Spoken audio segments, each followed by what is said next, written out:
우리가 성경을 보고 또 세상을 보면 성경 말씀이 맞지 않는 것처럼 느껴지는 그럴 때가 참 많이 있습니다. 특별히 그 중에 분명히 성경에는 하나님이 살아계시고 하나님이 세상을 다스린다고 하시는데 세상은 도무지 하나님이 계시지 않는 것처럼 그런 현실 앞에 우리가 닥칠 때가 참 많이 있습니다.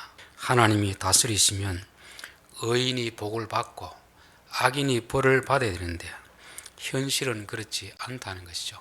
오히려 죄인들이 벌을 받지 않고 잘 되는 경우가 많습니다. 의인들이 핍박을 받고 애매하게 고난당하는 경우가 많이 있습니다. 창세기 처음부터 아벨이 예배를 잘 드려서 하나님께서 그 아벨의 예배를 받았는데 받지 아니한 가인에 의해서 죽임을 당하게 됩니다. 그때 과연 하나님은 무엇을 하고 계셨을까? 우리는 한 번쯤 생각해 봐야 됩니다.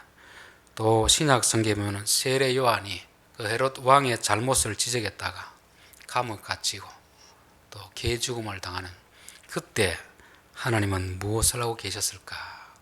그런 일들은 구약부터 시작해서 신약까지 지금 이 시대에도 하나님이 살아계신다고 하면 우리의 상식으로는 도무지 이해할 수 없는 일들이 참 많이 일어나는 것입니다.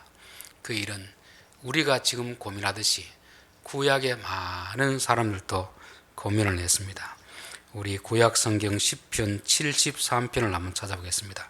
1절부터 보겠습니다. 하나님이 참으로 이스라엘 종 마음이 정결한 자에게 선을 행하시나 나는 거의 넘어질 뻔하였고 나의 걸음이 미끄러질 뻔하였으니 이는 내가 악인의 형통함을 보고 오만한 자를 질투하였음이로다.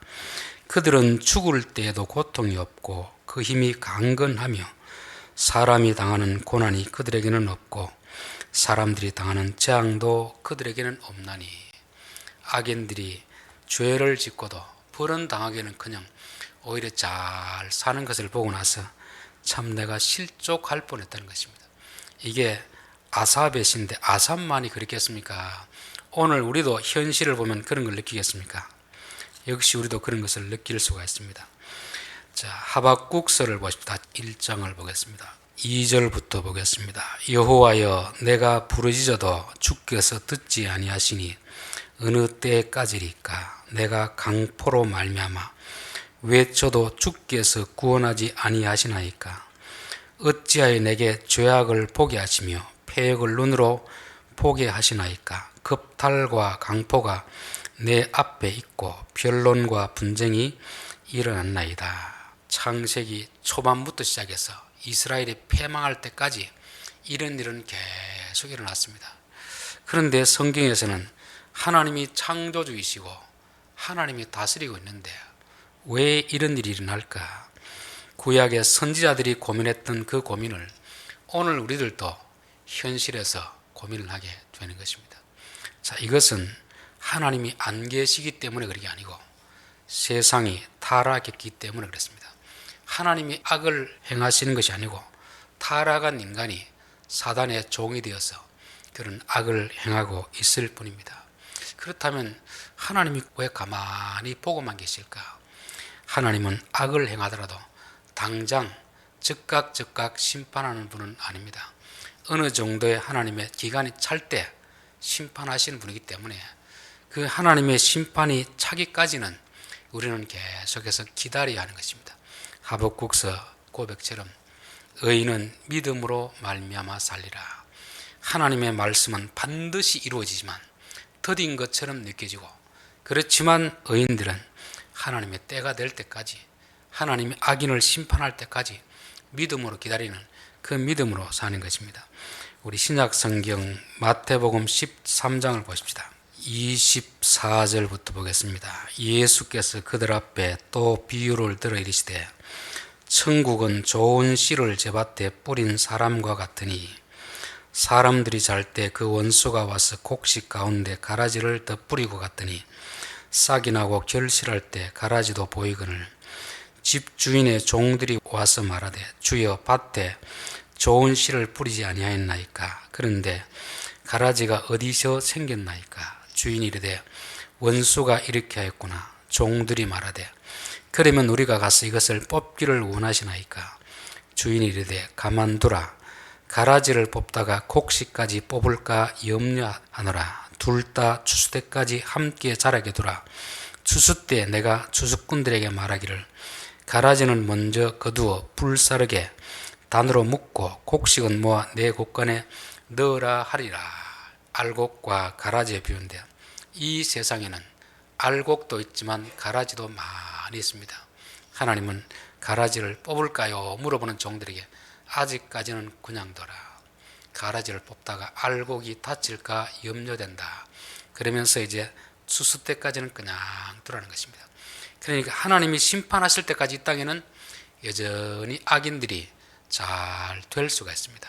악인들이 벌을 받지 않을 수도 있습니다. 일반적으로 죄를 지으면 벌을 받고 의를 행하면 복을 받아야 되지만 그는 기본 원칙입니다. 원칙. 그러나 세상이 원칙대로 다 되는 건 아니잖아요. 불합리하고 불공정한 이런 일들이 구약 시대뿐만 아니고 오늘 이 시대에도 많이 일어나는 것입니다. 오늘도 투표를 했는데 저는 보니까 아는 사람이 별로 없더라고요. 참 사회적으로 유명하고 덕망이 있는 사람들이 지도자로 나와서 뽑히면 얼마나 좋겠습니까? 그러나 막상 현실을 보면 전혀 그렇지 않은 사람들, 죄를 짓고 권력을 이용해서 돈을 이용해서 또 당선되는 사람도 분명히 있다고 보여집니다. 그럴 때 우리 믿음의 사람들이 하나님이 계시는데 왜 저런 사람이 됩니까? 이런 원망할 필요는 없다는 것입니다. 하나님이 다스리는 이 세상에는 여전히 마귀도 다스리고 하나님의 종보다는 마귀의 종이 되어 살아가는 사람들이 많기 때문에 하나님이 계시더라도 하나님이 그 악을 잠정적으로는 허용해 준다는 것을 알아야 우리가 실족하지 않습니다. 회사 다니는 사람 보면 참 덕망이 있는 그런 분이 위에 상사로 있으면 얼마나 좋겠습니까? 그런데 실질적으로 보면 회사에는 그런 사람만이 아니고 간사하게 자기 이익만 챙기는 그런 사람도 여전히 있게 마련인 것입니다. 그래서 이런 것이 없는 것은 이 세상에서는 있을 수 없는 일이고 예수님 재림할 때 그때는 가능한 일이고 아직까지는 여전히 악한 자들이 잘 되는 그런 일들이 일어날 수 있기 때문에 우리가 이런 일을 보고 실족해서는 안 된다, 그렇게 믿습니다. 자, 오늘 재판하는 그 본문의 내용도 마찬가지죠. 베스도라는 사람은 그래도 앞에 벨릭스보다는 조금 더 상식이 통하는 그런 사람입니다. 근데 오늘 여기 보면 이제 수일 후에 아그리빠 왕과 버니게가 베스도에게 문안하러 가이사랴에 와서, 베스도라는 사람은 로마의 총독입니다. 로마가 임명한 총독이고 아그리빠는 그 이스라엘을 다스리는 그 지역의 왕입니다. 왕. 이들이 이제 와서 바울을 놓고 이제 재판하려는 그런 장면입니다. 물론 당장 재판하는 건 아니지만 이 베스도가 이 아그리빠 왕에게 여러 가지 이제 물어보는 그런 내용입니다. 이 아그리빠라는 것은 헤롯 4세라고 할 수 있는 4세. 여러분 이제 성경에는 헤롯이라는 이름이 많이 나오는데 똑같은 헤롯이 아닙니다. 가장 먼저 나오는 헤롯이 마태복음에 나오는 헤롯이잖아요. 그건 주로 헤롯 대왕이라고 하는데 예수님이 베들레헴에서 탄생했을 때 2살 이하의 그 아이들을 다 죽여버린 그 왕이 헤롯의 원조라고 할 수 있죠. 원조. 헤롯 1세라고 할 수 있습니다. 그리고 또 헤롯 2세가 해당되는 사람은 마태복음 14장에 나오는 세례 요한을 죽인 그 사람이 바로 헤롯 2세라고 할 수 있고, 헤롯 3세라고 할 수 있는 사람은 사도행전 12장에 나오는 야고보를 죽인 그 왕이 헤롯 3세에 해당됩니다. 오늘 여기 나오는 헤롯 아그리빠라는 사람은 헤롯 한 4세 되는 거죠. 이렇게 악을 대를 이어서 짓고 있는데도 불구하고 이들은 여전히 뭘 하고 있습니까? 왕의 자리를 차지하고 있잖아요. 그렇죠? 참 이거 보면 아이러니컬한 일 아닙니까? 하나님이 다스리는 이 이스라엘 나라에 어떻게 하나님을 대적하는 그 사람들이 계속해서 왕을 이어가고 있는가? 그걸 보면 참 우리가 잘 하나님이 이해되지 않는 그런 부분이 있을 수 있습니다. 북한에도 김일성, 김정은, 김정일이 이 3대가 지금 계속해서 독재자의 자리를 잡고 있잖아요. 보통 같으면 그렇게 오래 못하는데 그래도 그렇게 하고 있는 것 보면 우리는 잘 이해가 되지 않습니다. 하나님이 하시는 것을 우리는 다 이해할 수 없지만 그러나 때가 되면 반드시 하나님께서 심판하신다는 것을 이해해야 되는 것입니다. 자, 여기 있는 장면 보면 아그리빠는 왕입니다. 왕. 바울은 뭡니까? 죄수자잖아요. 죄수. 그럼 세상 사람으로 보면 여러분 누가 부럽습니까? 왕이 부럽습니까? 죄수가 부럽습니까? 당연히 왕이 부럽겠죠. 그렇죠. 왕 그렇죠. 비록 죄를 지었더라도 권력을 가지고 재판하는 자리에서는 사람을 통치하는 그런 자리에 있는 사람이 부러울 것입니다. 누가 이 바울을 부러워하겠습니까? 아무리 어려운 삶을 살았다 하더라도 여전히 죄수의 신분으로 2년 동안 지금 가두어져 있는 이런 상태, 이런 바울을 부러워할 사람은 아무도 없을 것입니다. 그러나 세상 사람들은 아그리빠 왕을 부러워하고 바울을 불쌍하게 여길 수 있지만 하나님은 누구를 더 귀하게 보겠습니까? 당연히 바울을 귀하게 봅니다. 사람들이 부러워하는 아그리빠는 하나님은 전혀 좋게 여기지 않습니다. 때를 기다리는 거죠. 죄가 찰 때까지만 기다리는 것이고 하나님은 구원할 때까지 기다리고 있는 것입니다. 그래서 우리는 세상적으로 그 사람이 성공했느냐 실패했느냐 이게 별로 중요하지 않습니다. 하나님 보시기에 성공한 삶이 진짜 성공한 삶이지 세상 사람 보기에 성공한 것은 진정한 성공이 아니라는 것을 알 수 있습니다.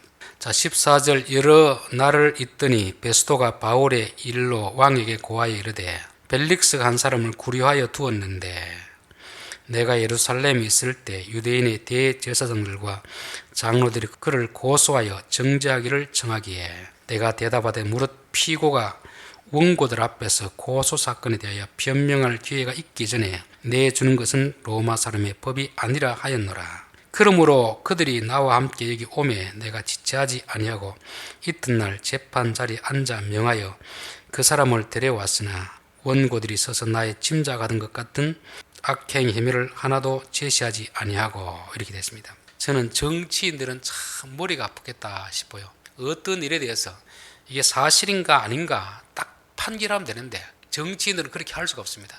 사실이라도 무죄를 판결할 수 없는 것이 이게 정치인들입니다. 왜냐하면 이쪽 저쪽 다 얽혀 있다 보니까 딱 무 자르듯이 이렇게 할 수 없는 것이 이 정치인들의 그런 특징입니다. 왜냐하면 사람들은 진리를 쫓아 사는 것이 원하는 게 아니고 다 각자 자기 이득을 추구하기 때문에 이 베스도라는 사람은 법대로 판결하고 싶지만 또 이 사람도 이 예루살렘을 통치하고 있는 이상 이 유대인들 대제사장들과 또 원수직원을 못 사는 것입니다. 그래서 여기도 입맛을 맞춰야 되고 저기서 눈치를 봐야 되기 때문에 이 정치인들이라는 것은 우리가 생각하듯이 그렇게 딱 무 자르듯이 이렇게 할 수 없는 것입니다. 저는 오늘 재판관도 그런 것 같아요. 옳고 그르다 딱 판결할 수 있는 게 있고 아무리 이 사람이 잘못됐다고 싶어도 정치적으로 어떤 문제가 인간되면 이게 보류하는 그런 입장인 것입니다. 그래서 여러분들이 정치인들을 생각할 때 너무 미워하지 마시고 저런 입장에 있으면 그렇게 하지 못하겠구나 그런 생각을 해야 됩니다. 교회에서 어떤 결정을 내리려고 하면은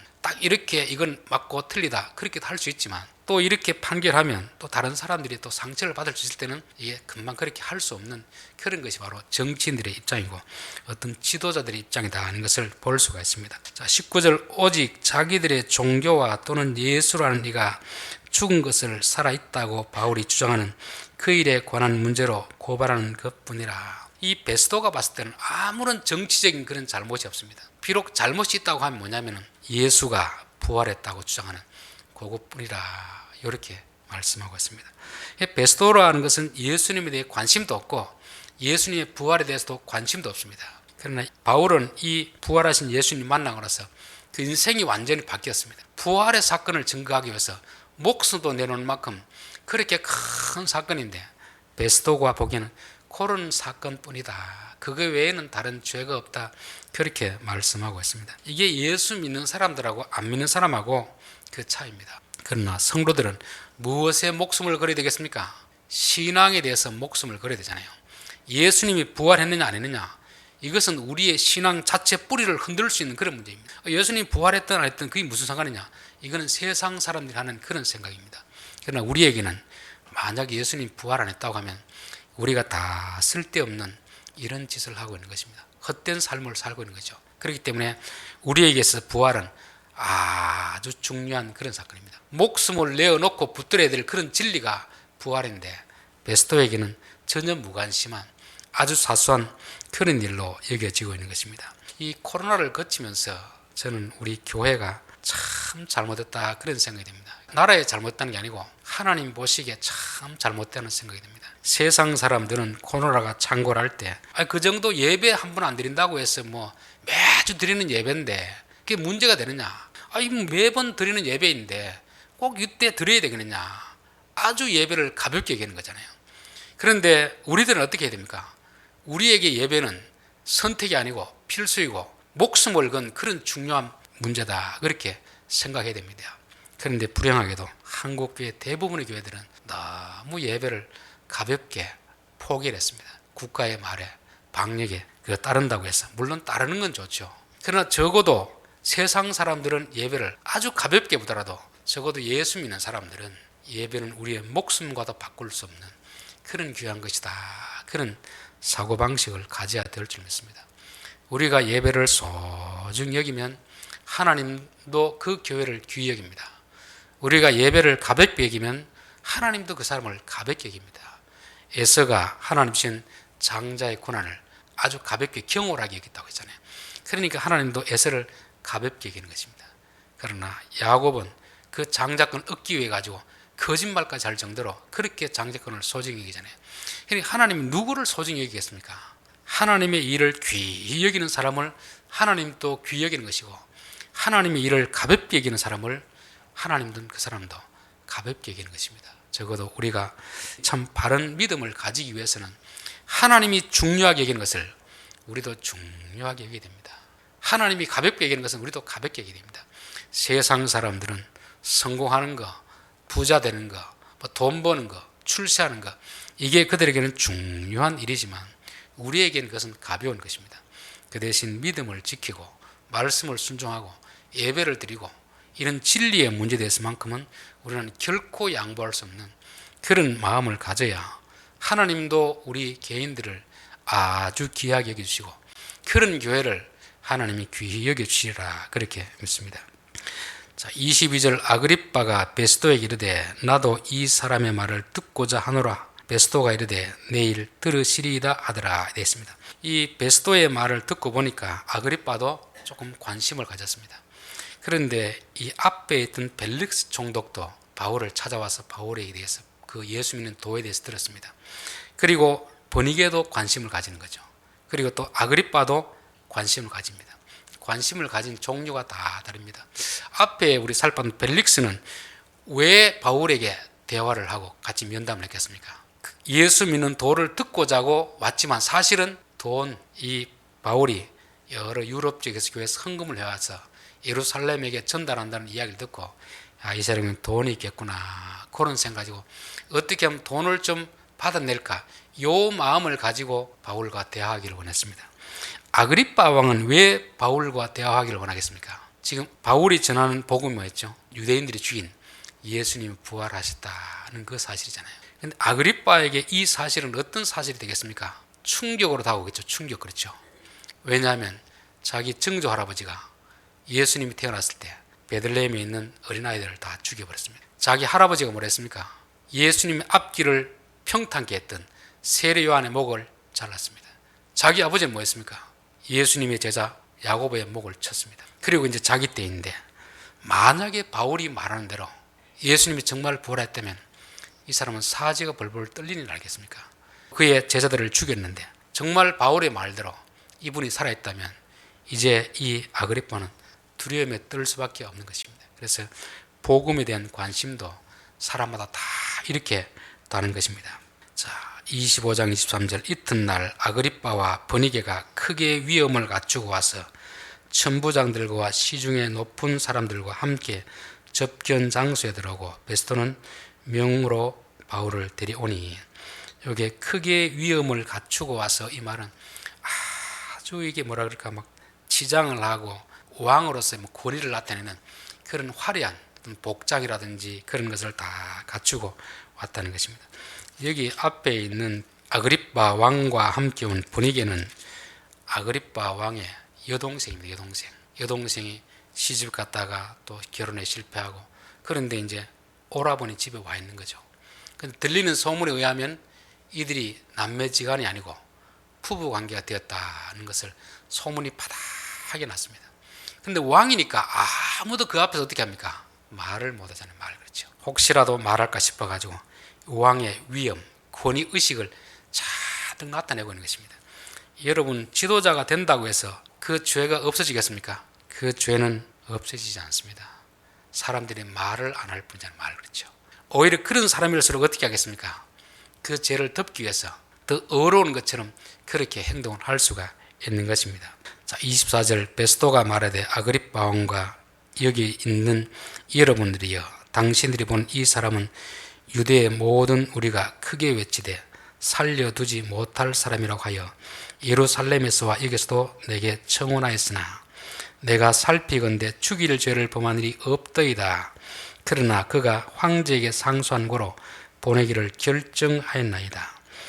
여기서 지금 아그리빠 왕, 또 베스토, 바울 이렇게 있는데, 그나마 좀 이 베스토가 좀 법과 원칙을 따라 이렇게 재판하는 그런 걸 볼 수가 있습니다. 베스토는 적어도 유대인들이 그렇게 외치고 고함을 치고 자기들의 때를 써도 베스토는 거기에 대해서 나는 그렇게 할 수 없노라, 법에 따라서 판단하겠다, 그렇게 말씀하고 있습니다. 자, 26절 그에 대하여 황제께 확실한 사실을 아랠 것이 없으므로 신문한 후 상소할 자료가 있을까요? 당신들 앞, 특히 아그리빠 왕 당신 앞에 그를 내세웠나이다. 이제 이 유대인들이 주장하는 것이 억지인 거 알고 아무런 증거도 없고, 또 바울은 가이사 황제에게 재판을 받겠다고 하니까 그냥 보낼 수는 없잖아요. 재판을 의뢰하려고 하면 뭔가 근거가 있어야 되지 않을까. 그래서 그 근거를 찾기 위해서 아그리빠 왕을 이렇게 모셔와서 이렇게 하는 것입니다. 이걸 보면 참 베스토가 참 상식적인 사람이다, 합리적인 사람이다, 어거지 쓰는 사람 말을 듣지 않고, 또 바울이 이렇게 상소를 하려고 할 때도 뭔가 근거 자료를 마련해서 하려는 이런 마음이 있습니다. 우리가 누구를 고소하든지 할 때도 그냥 혐의라든지 감정적으로 해서는 안 되잖아요. 분명한 어떤 증거를 가지고, 어떤 근거를 가지고 해야 되는데 이런 게 참 많이 부족하다는 것을 느끼게 됩니다. 오늘 참 이 장면을 보면 저는 그런 생각이 듭니다. 지금 가장 죄를 많이 짓고 풀리는 관계를 한 아그리빠가 지금 재판 자리에 앉아 있는 것입니다. 재판 자리에 베스토와 같은 자리에 앉아 있는 거죠. 그런데 의로운 일을 하고 복음을 전하는 이 바울은 어떻습니까? 죄수의 신분이 되는 거죠. 여러분, 우리가 만약에 죄를 지어서 재판을 받는다고 하면 누구에게 받고 싶겠습니까? 의로운 재판관에게 받고 싶겠습니까? 아니면 이런 재판관에게 받고 싶겠습니까? 현실은 이렇거든요. 현실은 그렇죠. 재판하는 사람들이, 수사하는 사람들이, 의로운 사람도 있지만 사실은 그 앞에 있는 죄인보다 더 악을 행하는 사람일 수가 있습니다. 겉으로 보기엔 의로운 것 같지만 뒤로 보면요, 다 죄를 짓는 그런 사람이 될 수도 있습니다. 하나님이 살아계시고 하나님이 최고의 재판장이지만 우리 앞에 펼쳐지는 현실에서는 의로운 사람이 죄인 취급을 당하고 죄인이 왕노릇하고 죄인이 재판관에 서일 수 있는 이런 억울함을 당할 수 있다는 것을 우리는 알아야 됩니다. 요셉이 억울하게 어떻게 했습니까? 형제들에게 미움을 사서 노예로 팔려가잖아요. 또 나름대로 거기서 열심히 최선을 다해 살았습니다. 그래서 그 보디발의 아내의 유혹을 물리쳤는데 잘한 건데도 불구하고 오히려 어떻게 합니까? 모함을 당해서 감옥 가게 되는 거잖아요. 하나님은 뭘 하고 계셨겠습니까? 그때 다 보고 계신 것이죠. 하나님이 이런 억울한 사정에 두신 것은 왜 두셨겠습니까? 이런 악한 자들의 악행을 통해서도 하나님은 하나님의 계획을 차근차근 이루어 가고 있는 것입니다. 그들을 악인을 당장 멸하는 것이 아니고 악인들의 악을 통해서도 의인들의 구원을 이루어 나가고 있는 것이 하나님이 하신 일이다. 저는 그렇게 보고 있고 성경이 그것을 우리에게 가르쳐주고 있습니다. 다윗도 하나님이 기름 부어 세웠는데 아무런 잘못 없이 사울 왕에게 시기를 당해서 계속 도망다는 신세잖아요. 다윗이 뭘 잘못했습니까? 개인적으로 잘못한 게 아무것도 없습니다. 그럼에도 불구하고 계속 죽음의 위협을 무릅쓰고서 도망 다녀야 되는 이런 신세. 하나님은 왜 당장 사울을 처치하지 않았을까요? 그런 사울의 악함을 통해서도 하나님은 다윗을 연단시키시고 훈련시키시고 준비하신 것입니다. 우리는 오늘 우리 앞에 일어나는 현실을 보면 당장 시험에 들 수가 있습니다. 어떻게 저런 악한 자가 지도자가 될 수 있는가? 저렇게 어려운 사람이 어떻게 핍박을 받는가? 그런 현실이 성경에서 일어나고 있고 우리 앞에도 일어나고 있습니다. 그럴 때 우리는 어떤 생각을 해야 됩니까? 하나님이 계시지 않는 것이 아니고 하나님은 여전히 살아계시고 악한 자들이 하나님의 편에 서지 않고 사단의 종로를 하고 있는 것이고, 하나님은 즉각적으로 심판하신 분이 아니라 때가 되면 반드시 심판하신다는 걸 믿고 우리는 믿음으로 견뎌내야 되는 것입니다. 결론입니다. 오늘 본문에는 아그리빠 왕과 죄수 바울이 있습니다. 세상 사람들이 보기에는 아그리빠 왕이 의를 행하는 사람 같고 재판하는 사람 같고 다스리는 사람처럼 보이지만, 바울은 죄인인 것처럼 보이지만 하나님 보시기에는 바울이 의로운 사람이고 아그리빠 왕이 악한 사람입니다. 예수님이 로마 병정들에 의해서 죽어갈 때도 똑같은 거 아닙니까? 유대인들은 예수님이 죽어갈 때 저 사람 큰 소리 치더니만 저 사람이 악한 사람이었구나. 그렇지만 하나님은 그렇게 안 봤습니다. 이 예수님이 바로 내가 사랑하는 아들이라. 그리고 로마의 군인들, 그 유대 지도자들은 악한 사람으로서 때가 되면 심판받을 사람으로 보였던 그런 것입니다. 베스토는 다 참 인격적으로는 다 좋은데 신앙적으로는 우리와 다르다는 걸 보였잖아요. 우리에게는 목숨처럼 귀한 그 예수님 부활의 사건이 그것뿐이라, 그것밖에 안 되는 것입니다. 저는 우리 성도들과 세상 사람들은 분명히 가치관이 달라야 되고 봅니다. 우리가 신앙생활하는 것이 그들에게는 취미생활 정도로 보일지 몰라도 우리에게는 목숨보다 더 귀한 것이 이게 신앙입니다. 예배 또한 드려도 되고 안 드려도 되는 게 아니고 우리의 목숨을 걸고 드려야 되는 것이 저는 예배라 그렇게 믿습니다. 진리의 문제도 마찬가지 아닙니까? 세상 사람들은 내게 조금 손해가 될 것 같으면 진리를 무시해버리지만 우리는 그 진리를 지키기 위해서 엄청난 손해도 감수할 수 있는 그런 가치관을 가져야 될 줄 믿습니다. 예수 믿는 사람과 안 믿는 사람은 확연하게 차이가 나야 되는데 불행하게도 오늘날 그렇지 못한 그런 현실 앞에서 참 하나님이 어떻게 생각하실까 그런 것을 보게 됩니다. 아그리빠의 관심은 복음에 대한 관심이 아니고 진짜 예수님 부활했다면 이제 나는 죽었구나 두려워 떠는 그런 관심이었습니다. 아그리빠는 죄를 많이 지었기 때문에 왕이지만 오히려 더 왕의 권위를 내세웠습니다. 백성들이 함부로 말을 하지 못하도록 그렇게 권위를 내세웠지만, 그러나 그렇다고 해서 그의 죄가 없어지지는 않습니다. 오늘 이런 바울의 사건을 보면서 오늘 우리 앞에 일어나는 현실을 우리가 말씀으로 잘 이해를 해야 됩니다. 그렇지 않으면 왜 하나님이 살아계신데 왜 악인이 득세합니까? 왜 악인이 잘 됩니까? 우리 또다시 실족할 수밖에 없는 것이고, 하나님은 악인을 때가 될 때까지 그냥 두시는 것이고, 하나님은 이런 사건을 통해서도 로마로 가게 하는 하나님의 계획을 차근차근 진행하고 있다는 것을 우리가 알 필요가 있는 것입니다. 기도드리겠습니다.